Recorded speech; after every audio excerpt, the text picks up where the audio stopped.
Sometimes I break, but not like the waves, where I imagine myself lighthouse, shattering a storm's teeth across her back. The mirror shows me naked rubble. This panic unbuilds me sometimes, and I am ashamed of surrendering my obligation to steady and adult to the hungry swell of mental illness. Sometimes I choke like a tree, forgot how to breathe, forgot how to char without charcoaling, how to hoard a green hope for an afterwards. The horizon is a smoked fairy tale and my ribs are collapsing, kindling, and I am ashamed of how quickly I become flimsy and flammable. But floundering in this personal weather feels selfish. When bodies adorn the streets like bruised confetti, and my guilt gags my limbs until I recall when I broke my arm, and it healed slow as dripping tar, and I still have that callus where my body rebuilt scar into its own savior. And if there is one thing my mother showed me is how to crumble and get back up. Shards of broken heart for fingers. I am descended from fireproof women who lose their skin to flame and will still unbuckle their ribs unthinking to shelter us from the heat. And it is so easy to forget that this body is their rich inheritance. Even when I carved or starved my despair into its skin, and it healed and healed and healed, and its ocean swallowed all the wreck I could speak, never stopped redeeming me. Even when I begged to be unforgiven. And what greater love is there than the earth who buries all our rotten forgottens until she can fit no more in her mouth, than the mother who spells sorrow like lullaby, than the body that guards you from oblivion so gently you can barely feel her voice saying, I have you. Thank you. The day my mother left, I went to the supermarket to get sugar. Doing a normal chore made me feel like the last 24 hours of holding my mother's secret on my tongue seem minimal. It soon sinks into my teeth as my jaw bites into the taste of the last 10 years and the reality that it's actually happening. I spend 15 minutes contemplating if I buy a cake or not. No one exactly tells you how to break the news that changes your father's life forever. Maybe cake will be easier to sink his teeth into. How do you break it to him without breaking him? The day my mother left, I sat on her bedroom floor that still felt inhabited with marriage. When in church, I always feared the portraits of Mary as her eyes track my movement. The scene replays in the presence of my parents' wedding photo. As it looms over a desert of routines, as their eyes peel apart the room and determine where it all went wrong.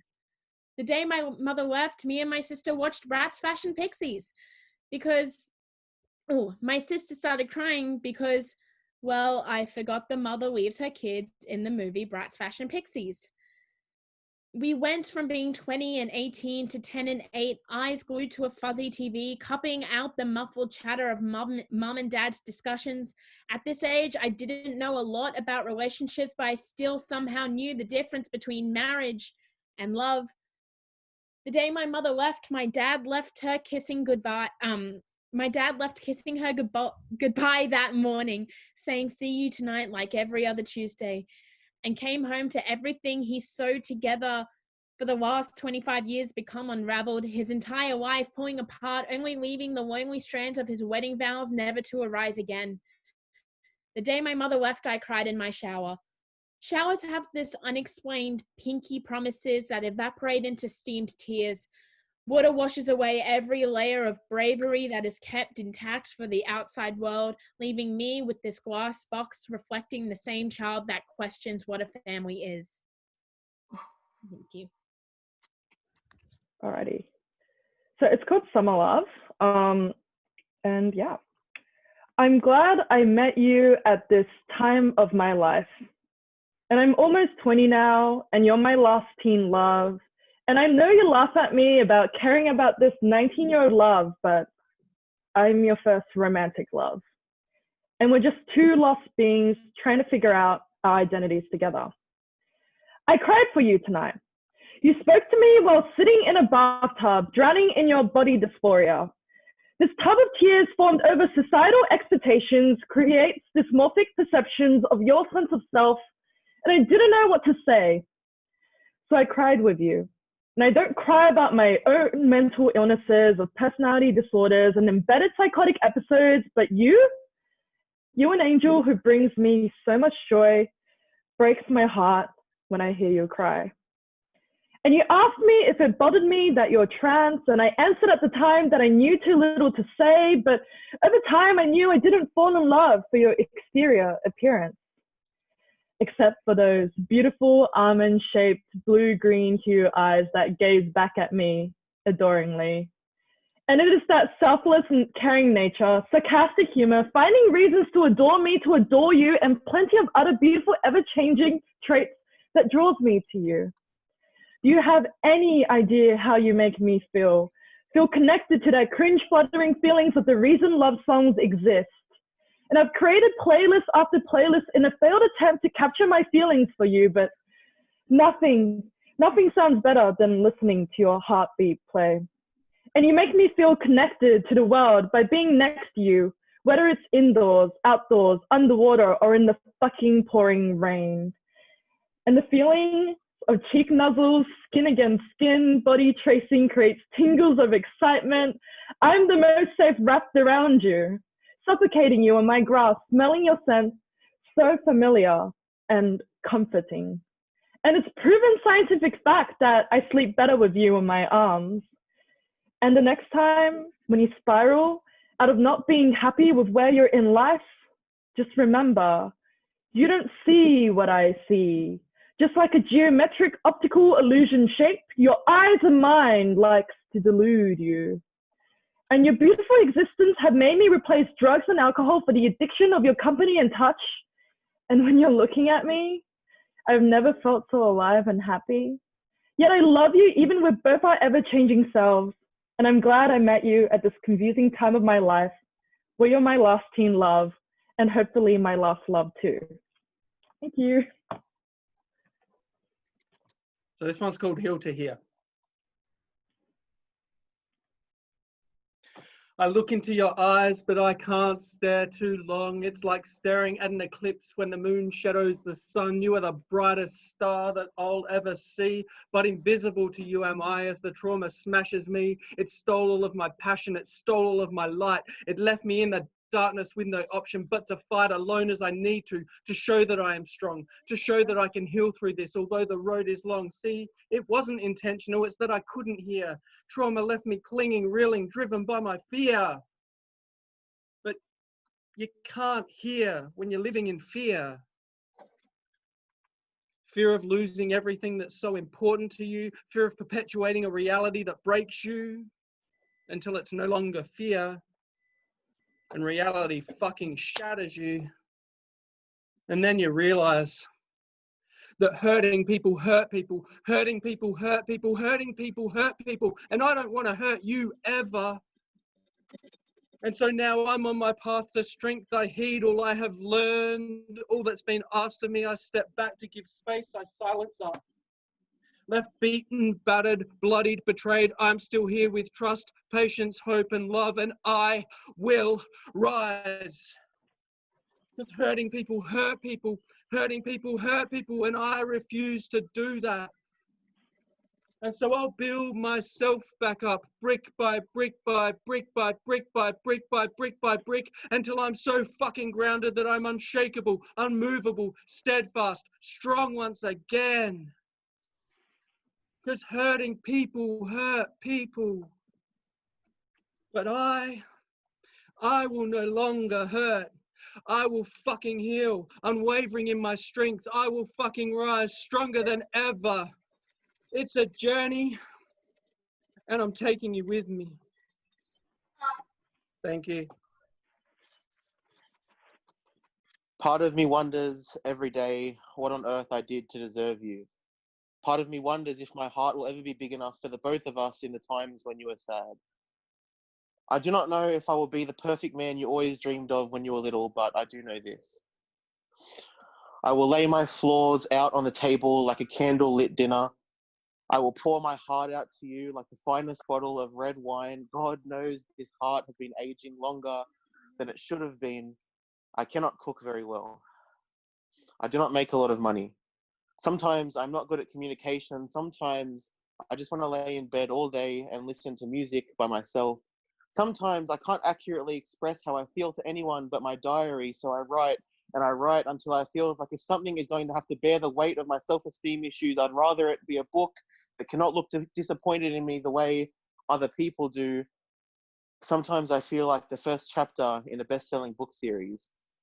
I mean to say it's clear I'm not complete and you haven't even met the darkness yet, but I promise you when the darkness comes, I will search for the light you shone upon my soul the first time you said hello.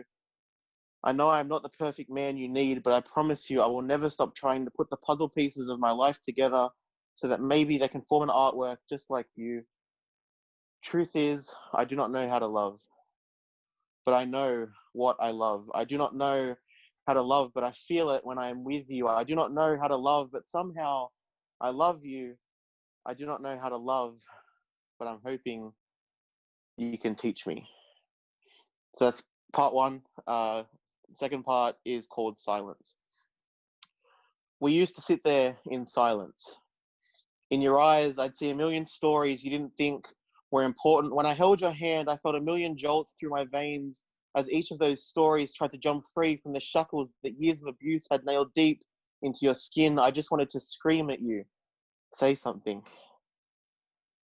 I wanted to reach down to the deepest and darkest library of your mind and pull out the journeys you've never embarked on, the songs you've never sung, and the words you've never been told, so that maybe one day I could take you to Venice, think to myself what a wonderful world, and tell you I love you. But this life is not trees of green and red roses too. Closed indefinitely, completely empty, yet every book in perfect condition with you, its only customer. As if Harper Lee wrote To Kill a Mockingbird in her own personal diary, as if Beethoven wrote his Fifth Symphony and let the chords become just another unsung melody, as if Leonardo da Vinci painted the Mona Lisa and stuck it under his bed, this face will see no more pain. I'd scour your A to Z section from the apologies you've never got and the birthdays you'd missed to the years you've felt loved and the 0 times you felt special. I'd steal all the books from S and from N so that even in my darkest of times we could lie under the stars and let nature pass us by. I'd read everything in F 1,000 times over so that maybe we could have a moment that would last forever. I'd hide all the books in R because if I wanted to go back to the cold, dark world that is reality, I wouldn't spend so much time with the one person that lets me dream. And I would become engrossed in your foreign literature because love is a language I still do not understand.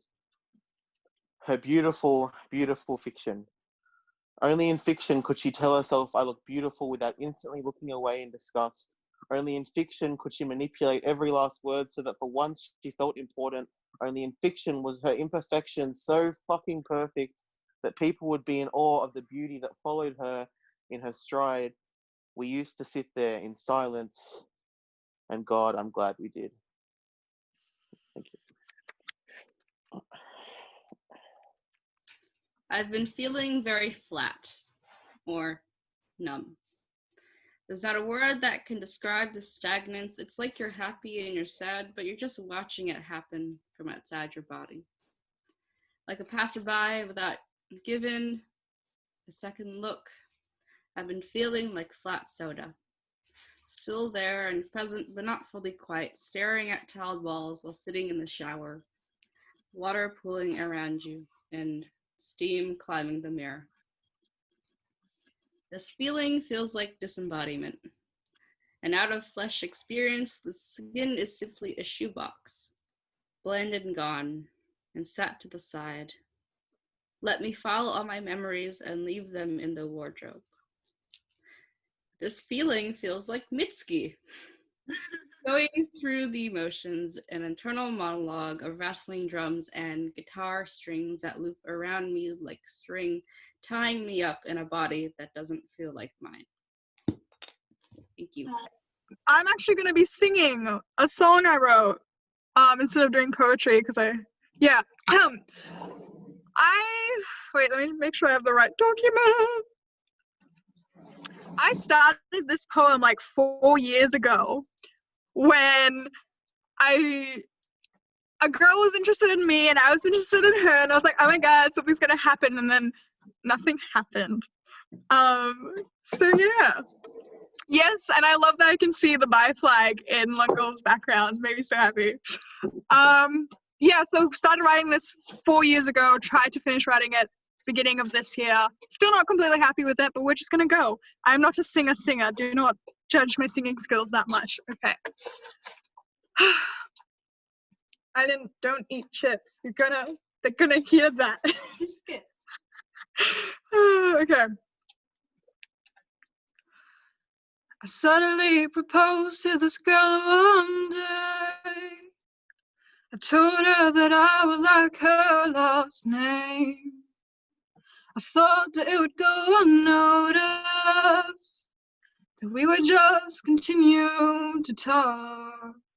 But then my friend goes, wait, hold up, did you just propose? And I'm nodding with a mouth full of giggles. Can look at her as I'm choking on my laughter. I catch a glimpse, and what do I see? She's smiling right back at me with a spark in her eye. I'm pretty sure she only gets when I've done something to remind her why she loves me, lest she forget. Did she forget? I feel like I made you happier when we were just friends. The honeymoon is over, the honeymoon is over. And I feel like you liked you better when we were just friends. The honeymoon is over, the honeymoon is over. It doesn't even matter that you may have loved me more, 'cause your actions kept leaving me a little unsure. Oh yeah, your actions kept leaving me a little unsure. What happened to, I wish I was there to hold you when I couldn't sleep. It turned into, get some sleep, I care about you, and I know that didn't change much, but it didn't have the same touch. I feel like I made you happier when we were just friends. The honeymoon is over, the honeymoon is over. And I feel like you liked you better when we were just friends. The honeymoon is over, the honeymoon is over. I'm sorry my good mornings don't lead to good mornings.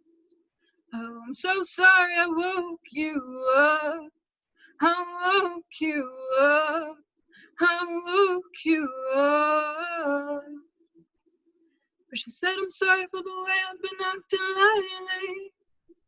It's not just you, it's been everybody. You're not the only one getting on my nerves. In comparison, you're quite low on the chart.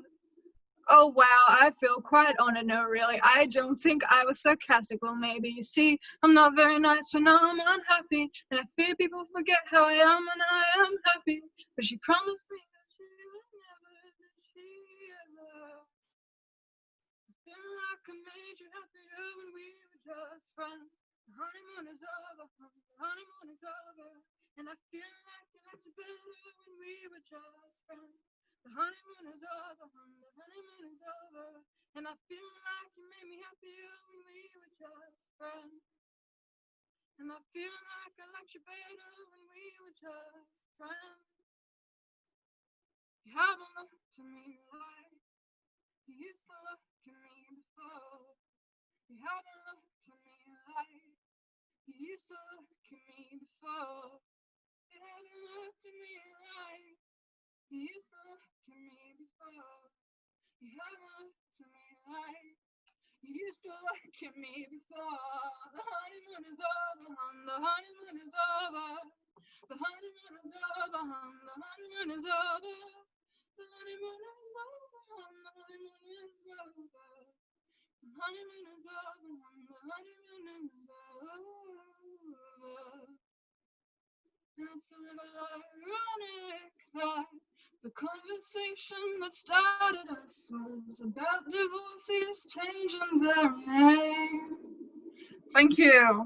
Thank you for dealing with multiple choruses that you don't have in a poem.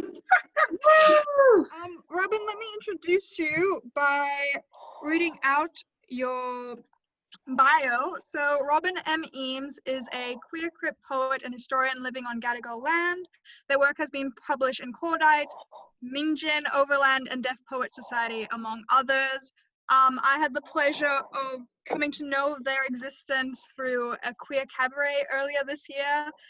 And I was just like, oh my God, this inspires me to write better poetry. And I really wanted other people to hear their poetry too. So here we are. Hi, I am a page poet, not a slam poet usually, so I apologize if what I have to read is not exactly your usual slam fare. I don't go to many slam events because a lot of them are held upstairs, and if you don't know me, I'm just super disabled. But I'm going to keep this quick. I'm only going to read 2 poems, and the first one is called Crip Mythic. My body is not my body, but a metaphor in someone else's mouth. A curse, a broken destiny, a terrible doom, a disappointment. My body is a fate worse than death for those who have never fought off death to live in my body. In the half-light of morning, my body hallucinates. Warped figures in shadow, oracular warnings. My body answers inquiries, hidden behind ciphers, drug-fucked and divine.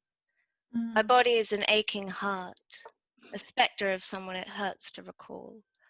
I am all grandfathers, all elderly parents, the occasional aunt or sibling struck down by disease, haunting the text. You forget that I live in the ghost. I am here, if you look closely. Buried beneath the page, my body survives. Now, Anna is special for many reasons, but one reason being that the first time we asked her to feature, she was like, no, but once again, she won a slam and all the judges loved her. So we finally get to hear her. Let me give you the bio, which is that Anna Sarsfield proudly boasts the title Jack of all trades and master of none, picking up hobbies like lifelines. She attended her first slam late last year and added it to her long collection of interests ranging from mental health and awareness to dungeon mastering. In the wild, she's recognizable by her yellow hair and American accent, or you can identify her by the overzealous metaphors she calls poems. Please welcome Anna. Okay, so to keep it interesting, I first started performing poetry literally October of last year. And before then, I believe I had said that I had never written poetry before that moment either, but that was a lie. And I have dug up a poetry I wrote in 2017 that no one has ever heard.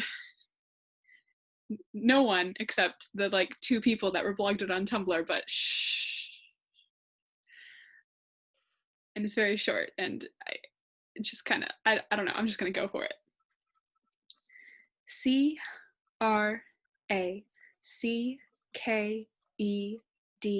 cracked. Open like a door ajar, the light seeps in, treading softly, igniting forgotten scenes of my tragedy. C-R-A-C-K-E-D cracked. In pieces like a sidewalk, even dandelions are still weeds, rubbish, and dirt in the empty pieces of me. C-R-A-C-K-E-D cracked. Apart like an eggshell, useless when no longer whole. Find me deteriorating under moonlight too. C-R-A-C-K-E-D cracked in half like a wishbone. May all your dreams come true. I hope my suffering was worth it to you. Okay. So what's kind of, everyone's been talking about Black Lives Matter and stuff recently. And I wanted to do a poem I wrote just about it a couple of years ago, which is kind of tragic because it's still relevant now. So this poem is called Love Letters to My Beautiful Black Boy. So I wrote this as just like a letter to like my younger brother, just like having like people you care about, being Black and navigating such a racist, anti-Black, society is really scary because our safety isn't always guaranteed. So yeah, this poem's broken up into 3 different parts, but I'll just read them all in one go. So this is Love Letters to My Beautiful Black Boy. My love, they'll say the monsters will protect you. But these are no ordinary monsters. I cannot drench them in honey to melt them from your tears. I cannot douse them in light to burn them from your shadows. I cannot drown them in song to strike them from your dreams. These are no ordinary monsters. And they will not protect you. They protect the good and punish the vile. Their good is white, our Black hostile. They protect the good and punish the vile, shot dead, daylight unjudged, no trial. These are no ordinary monsters. Bulletproof scales, bulletproof tails, bullets proof fails to put them in jail. Protect and serve, defend the innocent. Protect the murderer, prove him innocent. These are no ordinary monsters. You cannot drench them in honey. You cannot douse them in light. You cannot drown them in song. You can only raise your hands and beg for your life. For these are no ordinary monsters.